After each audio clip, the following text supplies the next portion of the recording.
Hello everyone, welcome to Everything Entertaining with Esther. That's me. I am going to show you how to achieve this look. It's like my everyday kind of daytime look. Just going to do makeup today. Maybe for a future video I'll do something with hair and a full outfit, but hope you enjoy me talk about my life in this get ready with me video, and stay tuned if you want to see how I got this look. First thing I do is just pin my hair back. Since I have like somewhat of side bangs and all these flyaways, I'll work on that later. I'm kind of just gonna like get ready while I talk about what's going on in my life right now / next steps. A lot of people knew that I was moving to New York, but not a lot knew why and what brings me from living alone for the past year and a half to living back in with my parents in New York. But a lot of people think of it as a step back, but I really think of it as a step towards the right direction, as I've always wanted to end up in New York anyway, and the transition into New York City from New York State is a lot easier than just making the transition right from one city to another. I didn't want to just jump into something because, you know, I didn't want to be seen as that person to leave their 9-to-5 job to pursue something less predictable, I guess. Not that I even know what's next or what I am pursuing, but I do know it's not going to be anything like the previous job I had. I worked at a marketing agency that created campaigns for nonprofit orgs. Although I initially did think it was more of an integrated agency that did marketing campaigns cross-channel, it was focused more on fundraising and direct mail, which is great, but it's also, I wouldn't say dying, but in today's marketing world, I feel like digital experience is extremely important, and it was something that I was not getting at the agency that I was working at. So I just didn't want to jump into a new role right away that I might have to leave in another year or two because it wasn't a good fit. I want to make sure the next thing I do is like a full-on passion project and career-based effort, and it's not something temporary, which was definitely what my previous job was. It was considered more of a job. I definitely spread myself too thin, and you know, I was taking on a lot more things besides my full-time job. I was auditioning for casting calls for short films, for student films in the area, collaborating with photographers, like doing all these creative things because I wasn't satisfying that hunger at my full-time position. So whatever I do next, I want to make sure it's everything I love and everything that I want to pursue moving forward. I don't know what that entails, but yeah. I just primed my face with this Hard Candy Pore Defense Primer Serum. This is very like moisturizing on my dry skin, while also prepping it for all the makeup I'm gonna put on it. This is like the start of my makeup base after my skincare stuff. Now I'm going in with this medium makeup base green primer as well to kind of reduce the redness, because my allergies are kind of going crazy today, and hence why you hear me sniffling so much. This will reduce the redness. The contrast of the green will neutralize the redness in your face, so this is like good stuff. I have eczema prone skin, so it's really hard to find products that won't react with it / make me look like a complete goblin.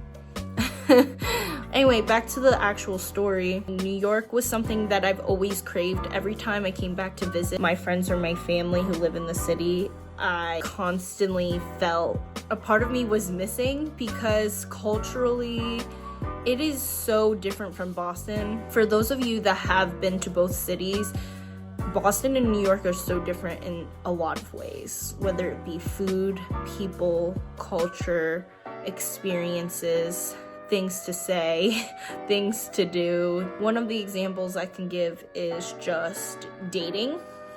I mean, I've dated in both New York and in Boston, more in my adulthood experience in Boston since I have been living in Boston for the past year and a half. There's a lot of other options, clearly, because it is a bigger city, but Boston is such a small city. Like, there was this girl, oh my god, 2 weekends ago, I was at Empire and I lost my bag, or someone actually stole it and ended up taking the cash out of it and leaving it in the bathroom. And the girl that, you know, told me about my bag being in the stall because I was venting about it to my friend, we ended up exchanging Instagrams, and she ended up being someone that used to date this guy that I used to date. So it's just like things like that, I just can't. It was very funny.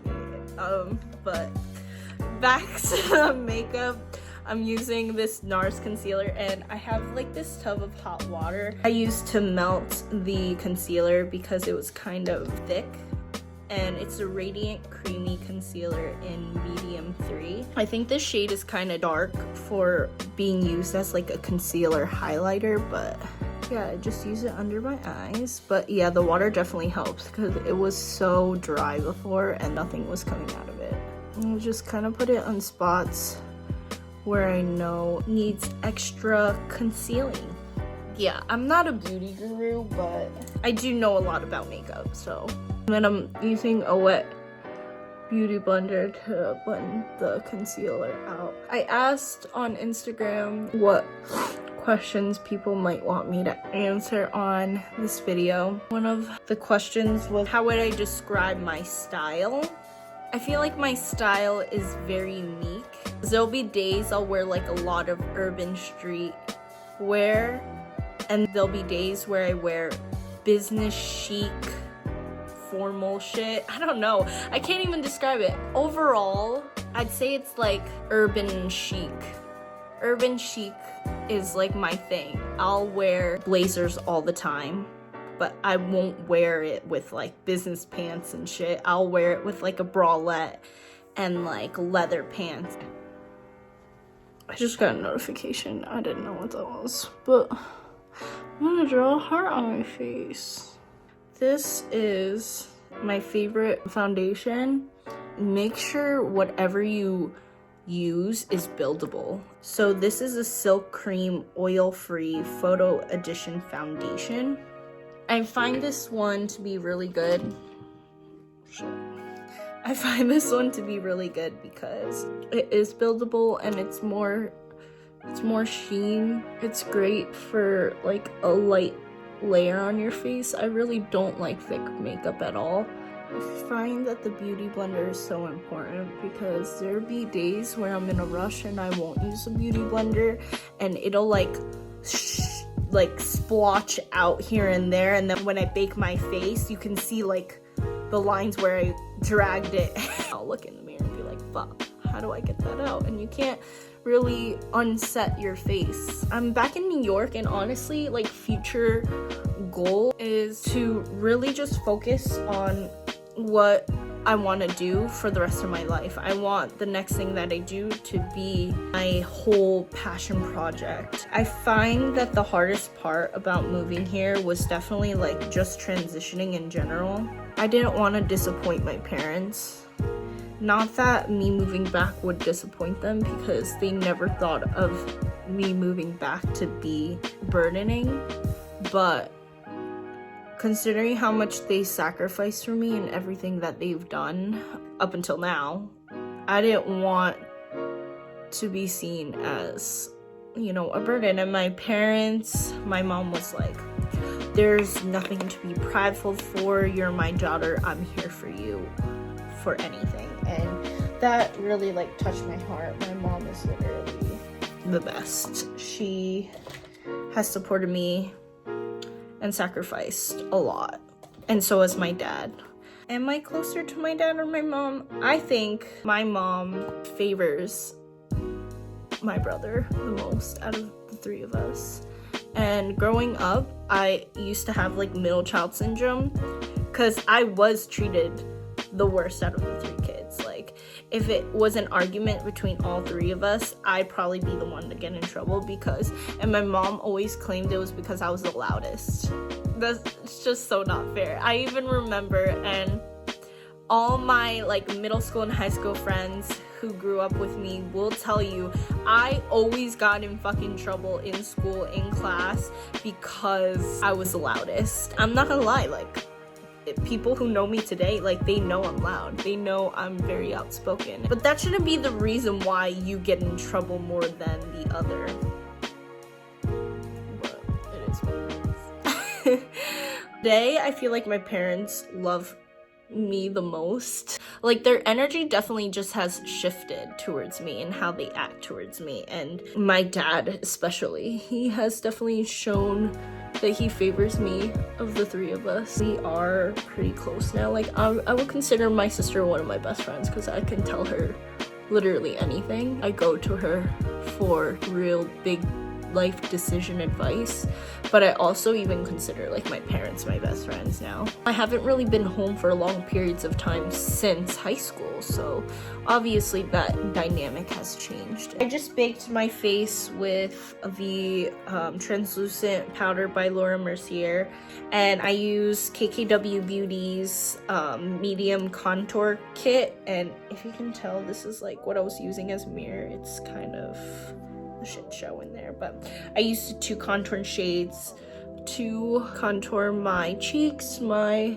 forehead, and my jawline. Now I'm gonna go in with Milani's Stay Put Brow Color in medium brown. Given that this is like my first introductory video to YouTube, it would be nice to know what you guys would like to see moving forward. For those of you guys that don't know, I also sing act dance. I don't know if you guys can tell, but my eyebrows are uneven as fuck. This is pretty much due to me attempting to shape and pluck my eyebrows slash wax slash do all this crazy shit to it when I was in middle school. Alright, it's not bad. I'm gonna go blow my nose. These sniffles are crazy. I actually always remember to blow my nose before I put concealer on, because then this shit gets all red and then I have to start all over. But see, fucking right now I'm using the Morphe 3052 palette, and I'm going in with this first transition shade to kind of give a nice base. It was really hard growing up as the only Asian in my school. It really allowed me to grow a thick skin, but it was hard listening to some of the racist comments and jokes that the kids would make. Kids are freaking cruel, man. Like, I don't think I ever got it worse than when I was on the elementary school bus. Elementary school, that's when it was really rough because no one actually really knew me, and that's when everyone started making friends and getting to know each other. But I was so offended when someone would call me Chinese, because I'd be like, I'm not Chinese, I'm Korean. For those of you guys that don't understand why some Asians get offended by that, if you're Hispanic and someone were to call you Mexican or Puerto Rican when you're actually Dominican or different ethnicity, like, you'd feel away too, because you're not that. And it's not like they were asking you what you were, they were just calling you that to insult you and make you feel away. There's not an Asian joke out there that I do not already know, or like I haven't already heard. So go ahead, try to get at me, like, probably won't faze me because I've heard it all. So I've only used 3 colors. I used that first transition color, then this one, and blended it like around my eyelid. Then I'm using this color to deepen it. It's like the 3rd shade in the 3rd row. I put concealer on after like I use those 3 colors to kind of and blend them all in. I take concealer and I put it on the first third of my eye. This kind of creates a cut crease effect, but what I'm gonna do is kind of like blend it out. Blush Rose Emotion shade on the first half of my lid. I find that this like highlights it and I really like the way it looks. And then I'll take like the darker pink within that blush and kind of put it in the middle to transition into the darker shade on the corner. I'm almost done with the eyes. I just want to prep my lips so that they're not super dry by the time I put on actual liner and liquid lipstick. This lip oil is everything. It's shiny and hydrating Hermine Rose Hip lip oil. I'm gonna curl my non-existent eyelashes. Yo, like, look how freaking small they are. I have like this. Look how small they are. Explaining what's next. I honestly genuinely don't really know. I just like have such an entrepreneurial mindset. I just hate working under people. I'd rather spend 5-6 years funding my own vision than to work 5-6 years to scale up a corporate ladder and become like a manager of a company that I don't 100% stand for. It just doesn't make sense to me. I'm going in with the Fenty Beauty Long Wear Liquid Eyeliner. This is one of the best eyeliners I've ever used in my life. I always draw a wing on my eye, and given how small my eyes are, I kind of do a thick line. Like, you can see how thick that is. And I fill it in. I think the most important part is to just get the top line correct, and then filling the rest is super easy. I can't talk during this work. Then I'm gonna take this Huda Beauty lip contour. I'd say that it's probably more important to line your lips than it is to fill them in, because you can fill them in with a pencil. And I do line them pretty big because I just like how full my lips get when I line them. Then I'm gonna take this Kylie Cosmetics KKW twinning shade. I think they collaborated, and I got this for my birthday, and I love the shade. Like, it's just like the perfect pink. It's not too Barbie pink. It has a hint of red in it. The most important part is probably like blotting it. People don't realize that that's extremely important. So I just take toilet paper, whatever, blot it, and it stays on for way longer if you do that. The last thing really is just to contour your nose and to put on highlight. Just do it real quick with my finger. With the same KKW beauty palette, I'm just gonna take the darker, less orangey shade, contour my nose to give it the illusion of a taller bridge. And then I'll take some of that highlight shade down my nose, on my upper lip, on my cheekbones, and then my inner eyes. Yeah, so this is the finished look. Let me know in the comments below if there's something that I talked about specifically in this video that you would like to know about further in detail. Happy to spill the beans. Stick around for another video of everything entertaining with Esther, and until next time, see ya.